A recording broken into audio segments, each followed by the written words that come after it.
உண்மையிலேயே அதை திருடி வச்சிருக்கக்கூடியவங்கன்னு தான் சொல்லணும்.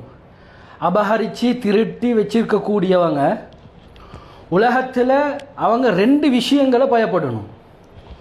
ஒன்று, உலகளாவிய ரீதியில் நாங்கள் பார்த்தா உலகளாவிய ரீதியில் இவங்க தன்னை எரிச்சு கொள்றதுக்காக வேண்டி, தன்னை பற்ற வச்சு கொள்றதுக்காக வேண்டி நெருப்பு கங்குகளை சேர்க்குறாங்க என்று தான் சொல்லணும். அதாவது தன்னுடைய மனைவிக்கு தன்னுடைய புள்ள குட்டிக்கு இல்லாத காலத்தில் இந்த அமைப்பில் சொத்தை சேர்த்து வச்சிக்கிறாங்கன்னு சொல்கிறதுக்கு இயலாது. என்ன எப்படி சொல்லணும்? அவங்களுக்கு சொல்லணும் தெளிவாகவே, தன்னை தானே எரிச்சு கொள்றதுக்காக வேண்டி விறகு கொல்லிகளை இவங்க சேர்த்து கொண்டிருக்கிறாங்க என்று தான் சொல்லணும். அந்த அளவுக்கு மிக பயங்கரமான விஷயங்கள் விடயங்கள் குர்ஆனில் திட்ட தெளிவாக சொல்லப்பட்டிருக்கு. அல்லதீன யஅகுலூன அம்வாலன் நாஸ், மக்களுடைய அனாதைகளுடைய சொத்துக்களை சாப்பிடக்கூடியவங்க. இன்னமா யஅகுலூன ஃபீ புத்தூனிஹிம் நாரா, நிச்சயமாக அவர்கள் நரக நெருப்பை தான், அவர்கள் விறகுகளை தான் அவர்கள் சாப்பிட்டு கொண்டிருக்கிறார்கள் என்ற கருத்து அல்லாஹு தாலா குர்ஆனில் தெளிவாக தெளிவுபடுத்தி விட்டான். இந்த அடிப்படையில் மிக பயங்கரமான எச்சரிக்கை மௌத்துக்கு பின்னால். சரி, உலகளாவிய ரீதியிலேயும் எந்த விதமான லாபமும் கிடையாது.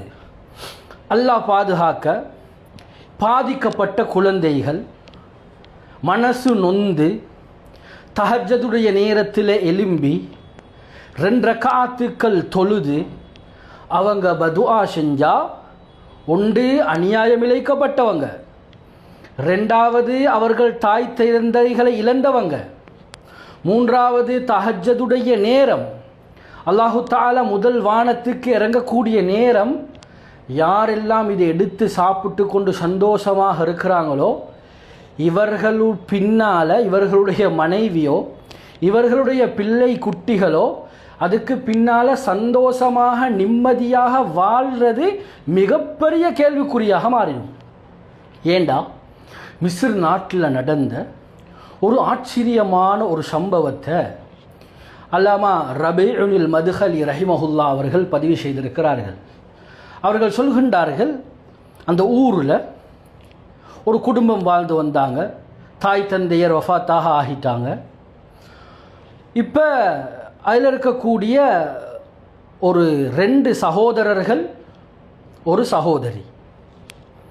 இப்போ மூத்த சகோதரர் என்ன செஞ்சாருன்னா, வாப்பட சொத்துக்கள் எல்லாத்தையும், தாயுடைய சொத்துக்கள் எல்லாத்தையும் தண்ட பேரில் வற்புறுத்தி பலவந்தமாக தன்னுடைய பெயருக்கு எழுதி கொண்டுட்டார். இப்போ தெளிவாக விளங்குங்க.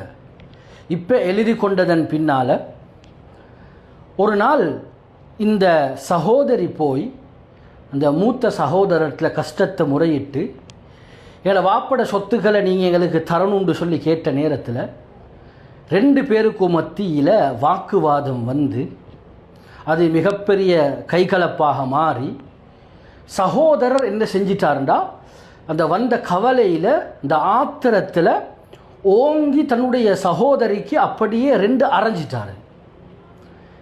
வீட்டுக்கு வெளியே வந்து பாதையில் இருந்து அந்த பெண் பதுவா செஞ்சா.